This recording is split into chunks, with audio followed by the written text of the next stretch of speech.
Love ಜಿಹಾದ್ ಬಗ್ಗೆ ಮಾತಾಡಿ ಅಂತ ನಂಗೆ ತುಂಬಾ ಡಿಎಂ ಬಂದಿದೆ, ವಿಡಿಯೋಸ್ ಕೂಡ ಪೋಸ್ಟ್ ಮಾಡಿ ಕಳ್ಸಿದ್ದಾರೆ. ಆದ್ರೆ ನಾನು ಲವ್ ಜಿಹಾದ್ ಬಗ್ಗೆ ಏನಕ್ಕೆ ಮಾತಾಡ್ಬೇಕು ನನಗೆ ಗೊತ್ತಿಲ್ಲ. ಯಾಕಂದ್ರೆ ನಮ್ ಮೈಸೂರು ಆಗಿರ್ಬೋದು, ಮಂಡ್ಯ, ಚನ್ನಪಟ್ಟಣ, ರಾಮನಗರ ಆಗಿರ್ಬೋದು, ನಾನು ಕುತ್ಕೊಂಡು ಸರ್ಚ್ ಮಾಡಿದೆ, ಡೀಟೇಲ್ಸ್ ಕೂಡ ಹಾಕಿದೀನಿ. ಯಾವ್ದು ಲವ್ ಜಿಹಾದ್ ಕೇಸ್ ಬಂದಿಲ್ಲ ನಮ್ ಕಡೆ. ಯಾಕೆ ಬರಲ್ಲ ಅಂದ್ರೆ ನಮ್ ಕಡೆ ಹಿಂದೂ ಸಂಘಟನೆಗಳಿಲ್ಲ, ಮತ್ತೆ ನಮ್ ಕಡೆ ಜಾತಿ ರಾಜಕಾರಣ ನಡೆಯುತ್ತಾ. ಹೌದು, ಗೌಡ್ರು ಆತರ ಎಲ್ಲ, ನಮ್ ಕುಮಾರಸ್ವಾಮಿ ಅವರಾಗಿರ್ಬೋದು, ಡಿ.ಕೆ. ಶಿವಕುಮಾರ್ ಆಗಿರ್ಬೋದು, ಸ್ವಲ್ಪ ಗೌಡ್ರು ರಾಜಕಾರಣ ನಡಿಬಹುದು. ಆದ್ರೆ ಹಿಂದೂ ಮುಸ್ಲಿಂ ಧರ್ಮದ ಹೆಸರಲ್ಲಿ ರಾಜಕೀಯ ಮಾಡೋದಿಲ್ಲ. ಹಾಗಾಗಿ ನಮ್ಗೆ ಲವ್ ಜಿಹಾದ್ ಮುಸ್ಲಿಮ್ಸ್ ಪ್ರಾಬ್ಲಮ್ ಇಲ್ಲ. ಬೇಕಿದ್ರೆ ನೀವು ಚೆಕ್ ಮಾಡ್ಕೋಬಹುದು, ನಮ್ ಕಡೆ ಗಲಾಟೆಗಳು ಇಲ್ಲ.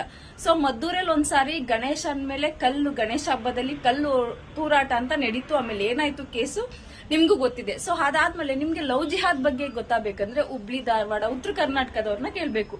ಅಲ್ಲೇ ನಡೆದಿರೋದು ನೋಡಿರೋದು ನಾನು. ಅದೇ ಯೂಟ್ಯೂಬರ್ ಒಬ್ರು ಮದ್ವೆ ಆಗಿದ್ದಾರೆ. ಸೊ ಅದು ಲವ್ ಜಿಹಾದ ಲವ್ ಮ್ಯಾರೇಜಾ ಗೊತ್ತಿಲ್ಲ. ಮತ್ತೆ ಇನ್ನೊಬ್ರು ಜಿಮ್ ಟ್ರೈನರ್ ಅಂತೆ, ಅವ್ರ ಜೊತೆ ವಿಡಿಯೋ ನೋಡಿದಾಗ ಗೊತ್ತಾಯ್ತು ಅವ್ರು 3 ವರ್ಷದಿಂದ ಜಿಮ್ ಅಲ್ಲಿ ಟ್ರೈನರ್ ಜೊತೆ ಒಂದು ರಿಲೇಶನ್ಶಿಪ್ ಅಲ್ಲಿ ಇರ್ತಾರೆ. ಅದಾದ್ಮೇಲೆ ಪ್ರಾಬ್ಲಮ್ ಆಗುತ್ತೆ ಅಂತ ಕೇಸ್ ಆಗಿದೆ. ಬಟ್ ಲವ್ ಜಿಹಾದ್ ಅಂತ ಪೊಲೀಸ್ ಅವ್ರು ಮೆನ್ಷನ್ ಮಾಡಿಲ್ಲ. ಸೊ ಇನ್ಫಾರ್ಮೇಶನ್ ಏನಿರುತ್ತೆ ಅದನ್ನೇ ಮಾತಾಡ್ಬೇಕು ನಾನಲ್ವಾ, ರಾಂಗ್ ಕೊಡಕ್ ಆಗೋದಿಲ್ಲ.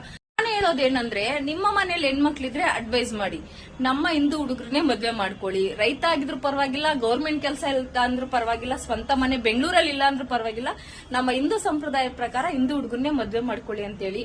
ನಮ್ ಕಡೆ ಅದೆಲ್ಲ ಇಲ್ಲ. ಹಿಂದೂನೇ ಮದ್ವೆ ಆಗ್ತಾರೆ, ಮುಸ್ಲಿಮ್ಸ್ನೇ ಮದ್ವೆ ಆಗ್ತಾರೆ. ಸೊ ಈ ತರ ಧರ್ಮ ವಿರೋಧವಾಗಿ ಮಾತಾಡೋದನ್ನ ನನ್ನ ಕೇಳ್ಬೇಡಿ, ನಾನು ಮಾತಾಡೋದು ಇಲ್ಲ.